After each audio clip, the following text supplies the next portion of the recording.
Their budget is 75% in food stamps.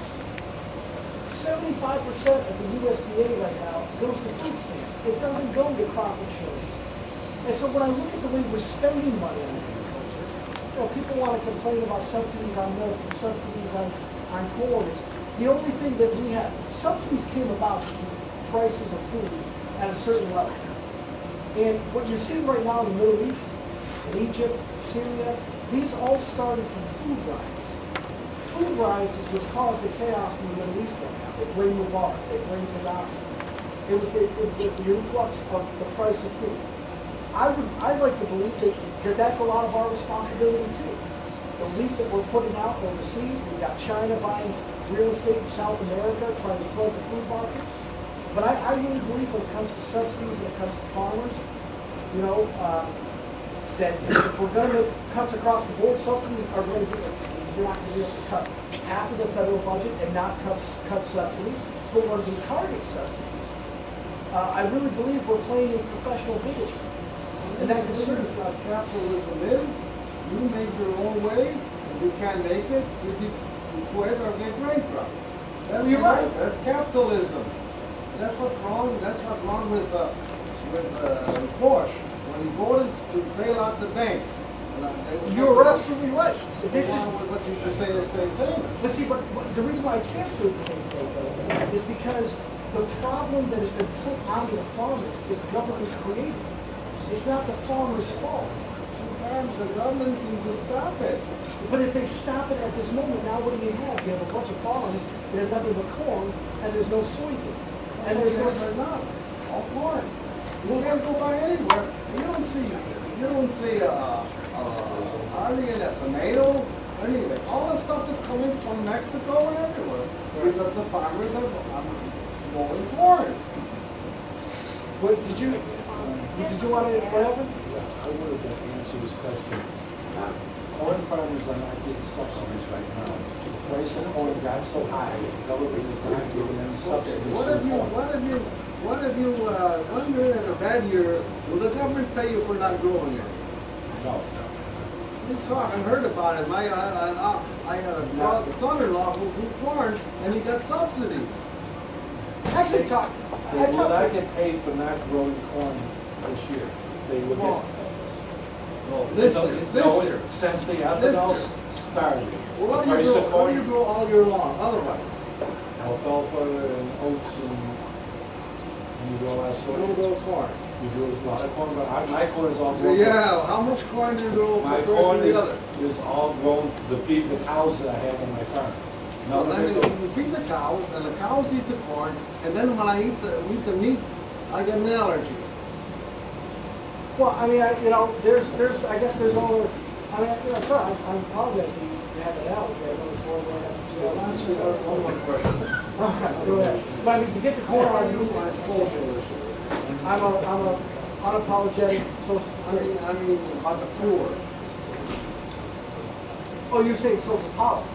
Yes, a Oh, social okay. otherwise. Well, I believe one of the points of my plan is that I think the first $20,000 that someone makes should be tax exempt. And I think that if we're going to We're talking about that. No, what we're talking about, welfare and everything. right, so what we're talking about bringing people above the poverty line. Okay? So we bring people above the poverty line, now we're able to go after entitlements, which are 60% of our federal budget. Entitlements is what's killing us. For example, if you're on unemployment, I think you should be able to work while you're on unemployment. I do. I think that you should be able to have a job and collect your unemployment insurance up to a certain level. I believe if you're on Social Security, the Social Security should be tax-free. I also believe that you should be able to work a job that is taxed while you're on Social Security. And I think the more people that we have in the working field, out in the sector, out in the workforce, the better it is for the country. But I strongly believe that the message of conservatism, it works in the city, it works in the country, it works in the suburbs. It's always been the messenger. And I believe in the middle class. I look at all these power grabs that are happening when it became General Motors and it became all these big companies. And I really think at the end of the day that there truly is something to be said about taking someone and allowing them the ability to get the job skills, to get the training they need to work in society, as long as we don't frown on skilled labor. Because I truly believe that working a skilled craft is just as honorable and as important to our society as a college degree. The law comes up. Whether they want to move welfare. No. What? We can't afford it.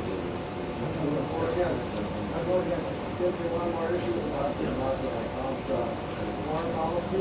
Yes, sir. Okay. When you're a veteran, I really appreciate what you've done for our country. Another issue, the Army, I respect them. The issue is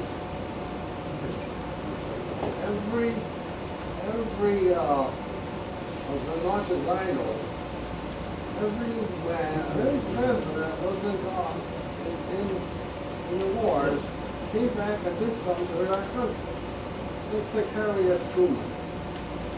What did he do? He fired MacArthur because MacArthur wanted to defeat the Chinese. What do you have now? What they call it, axis of evil in North Korea. He was a war veteran. No, Kessie. All right, now we go to, let's say, Eisenhower. Yes, sir. I watched a lot of movies. I was too young. Right. But why would a general send a bunch of innocent young people into that Omaha beach and up that cliff?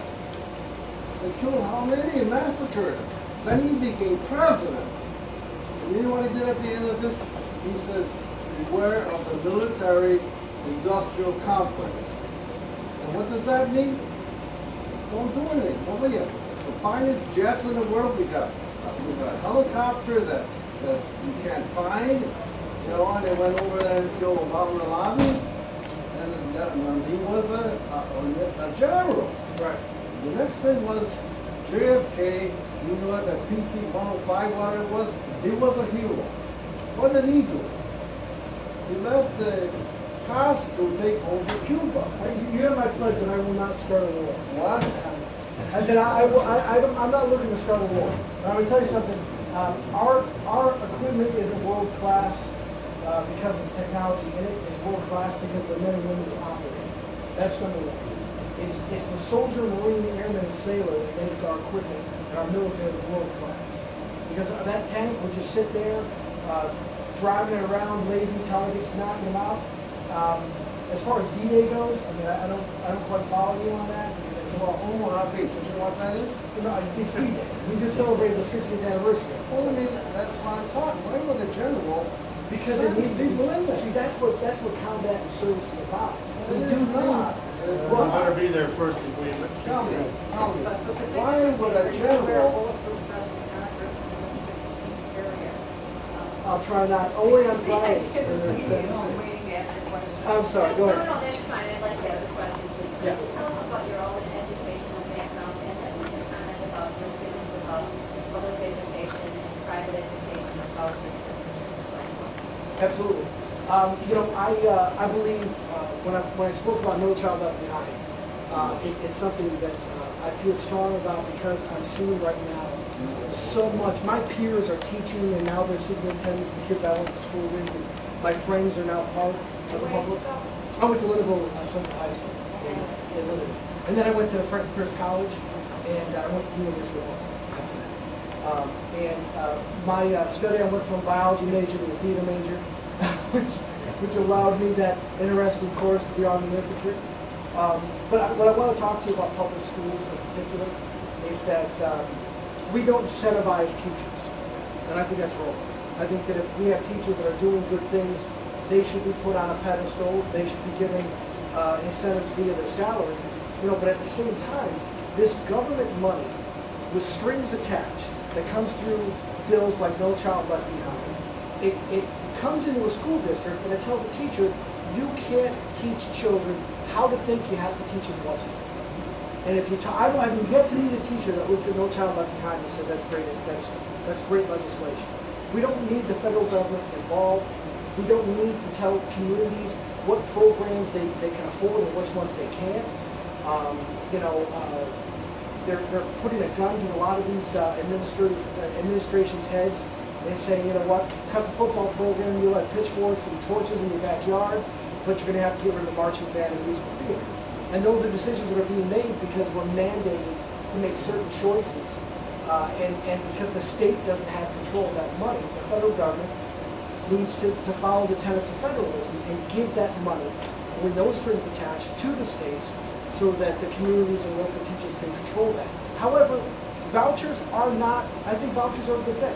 I think a teacher and a parent whose teacher goes to a failing community, a failing school district, should have the opportunity to remove their student from that failed school district. And if you're in the inner city, the crime is through the roof, and truancy is at an all-time high, and there's not a conducive environment for learning, then a parent who obviously loves their child should have the opportunity to say, I want my son to go to a vocational school over here, or I want my son or daughter to go to a school down the street. It's a private school, it's a charter school. Those are the options that I think that parents need to have. And you talked about community colleges. We have a very competitive community college, basically their hometown, and let's say like campus here. What would you do to encourage enrollment in community colleges or to help job preparation occur in community colleges? Governor Romney has a great plan, and I hate to piggyback on other people's ideas, but when they're good, you got to go with them. And Governor Romney's plan really talks about taking community colleges and allowing vocational training right out of high school, based at the community college, apprenticeship schools where you can go in specifically for a skill, maintain the accreditation, whether it's a federal accreditation or a state accreditation, get the credits for that specific skill, and prepare yourself directly for the job market leaving that community college. So it focuses only on the core curriculum. It doesn't require you to go necessarily and get one of the soft degrees. And a lot of times we put the pressure on these students to get a well-rounded degree by having to learn another 14 credits here and there. We can get right to the nook and cranny. If you want to be a welder, if you want to be a craftsman, these are the necessary things that you need to do.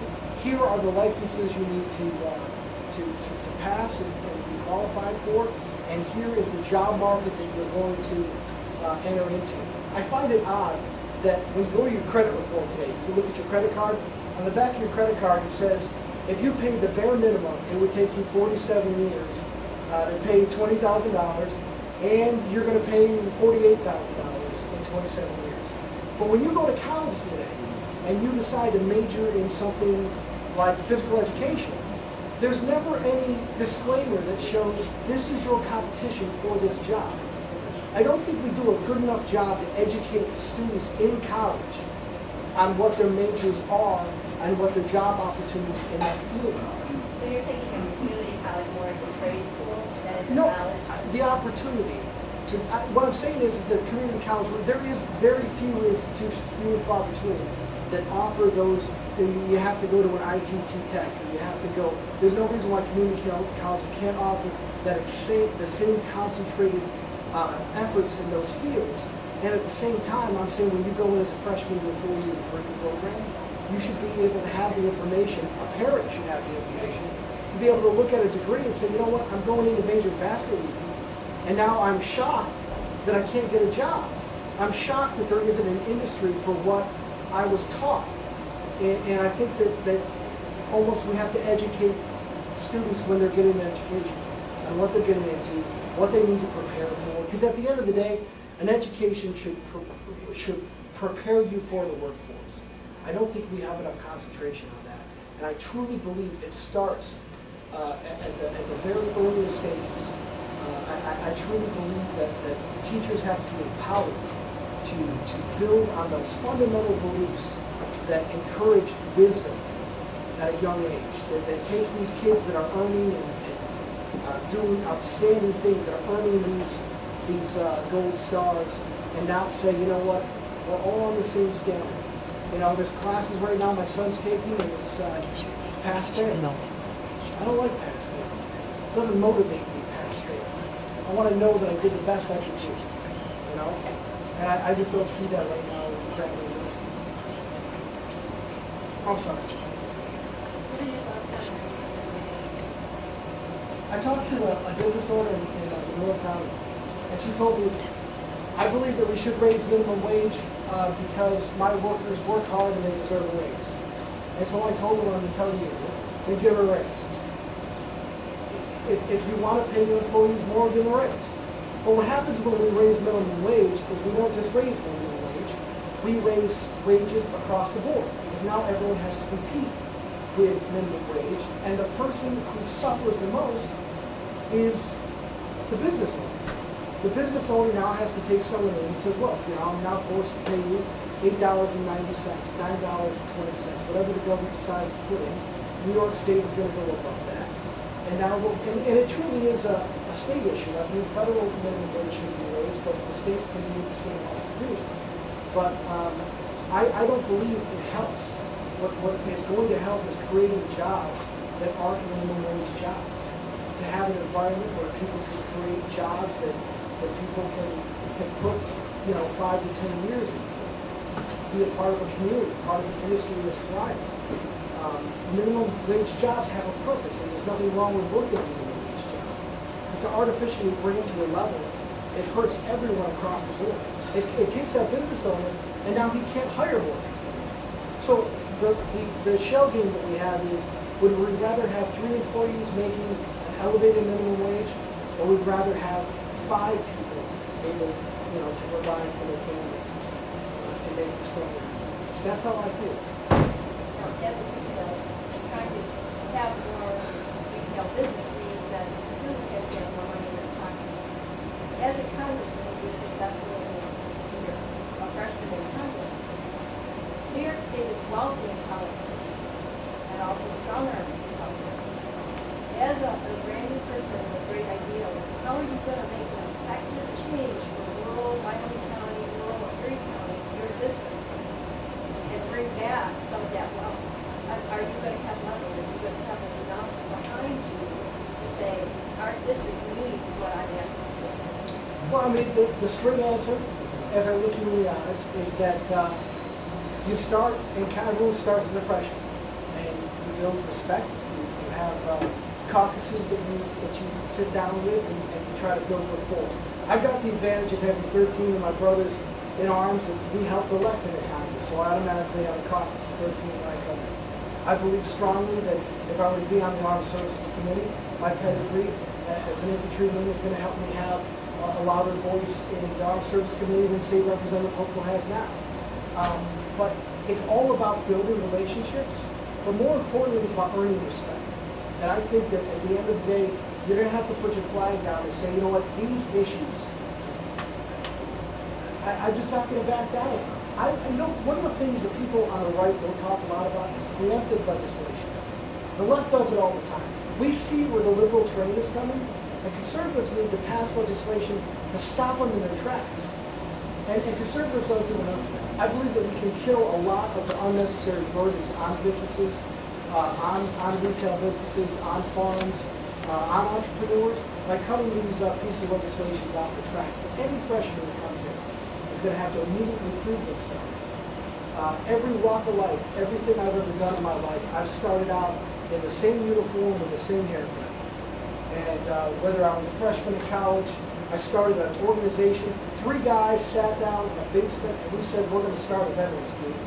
And a year and a half later, we had 250,000. We're the largest global war on terror veterans advocacy group in the country. And we raised close to $10 million in 2008 alone. And it was 3 veterans, 2 Marines, and myself sitting down in the basement talking about big ideas. Yes, I'm optimistic about America. And I know it's going to take hard work, but I'm telling you, is there a way that you can take that passion that we have for building an organization and turn it into dollars for the consumers? For anyone who pays overinflated health insurance rates with deductibles that people can't afford. You know what? That healthcare Price is, of gas and whiskey more. that's the energy policy I'm talking And about. everything takes away the dollar that they then reinvest in their communities, in their churches, and their schools. Right. Well, you know, this, what you're bringing up is exactly what I want to talk to you about. Because energy policies we discussed before, we've got to get a realistic energy policy.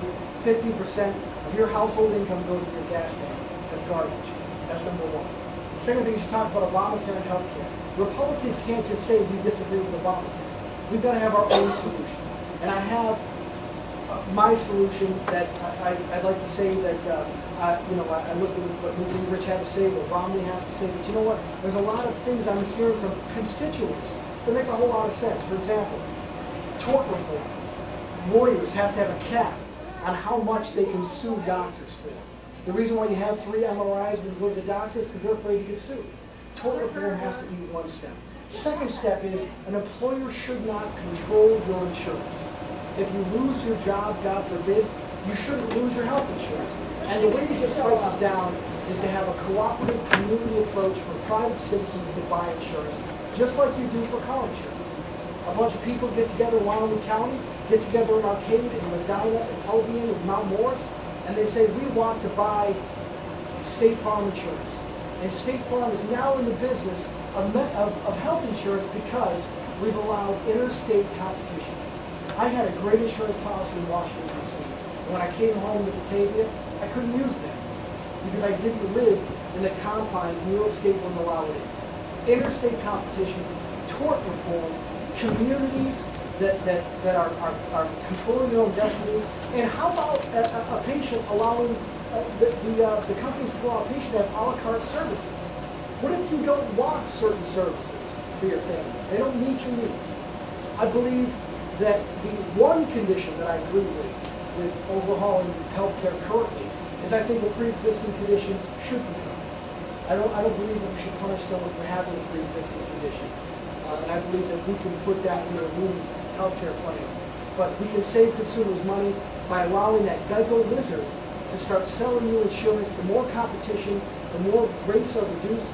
You should control your own destiny. And if you go get a good job with a good employer, he can say, you know what?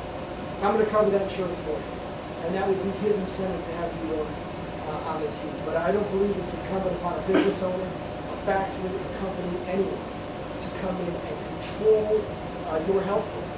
I think you should be able to do that. I don't think it's the majority, it's what you just said. I think it's the insurance companies regulating what the employers do. I belong to the Chamber of Commerce. Right. The insurance companies do not want the Chamber of Commerce's to be insurers. So that Well, we're gonna leaves a change- small percentage of people, a great percentage of people out of insurance, out of the community. Right. The mandate that Obama put into his healthcare system is what is fueling the insurance companies to be able to cover the fact that they're going to bring costs down. Because what they're saying is if you're forcing millions of people to go on insurance, then I have millions more clients, millions more people that are going to have to be in the system, and I can not charge $1,200 a month, I can now charge $400 a month. I'm saying that we use that same principle, we're just not forcing people to do it. What we're saying is, you have the right to control your own destiny. If you don't want to have medical insurance, you're going to have to pay out of your pocket. If you want medical insurance, guess what? Here are your options. The more competition, the more insurance companies don't have, the state of New York can't tell insurance companies get out of my town because those people are there anyway. They're going to show up, they're going to bring the cost down, and it's going to benefit everyone. Do you think Congress has power to do any of what we talked about? I do. I really do. The Congress is the House of the people. And if they have the will, and what defines the will of the representative is the people that put him in, or her in. And if the people have someone that they feel is truly representative of their values, guess what? They're accountable. And one of the reasons how you can hold someone accountable is having them sit down in front of you and talk about issues like this. You know, so that when you find out that I vote a certain way, you're not going to look at me and say that. That guy looked me right in the eye and said he wasn't going to do that. I'm going to look you right in the eye and I'm going to tell you what I'm going to do. And if you don't show up at events like this, if you don't talk to people, if you ignore positions, what accountability do you have? That's not representative of our area. I believe we can make those changes. Moreover, we have to make those changes. Because I'll tell you what, it's unaffordable, it's unsustainable, and we're bankrupting our country with it. I want to thank you very much for coming out, spending so much time and asking questions. And we'll see you on June 26th. All right, thank you.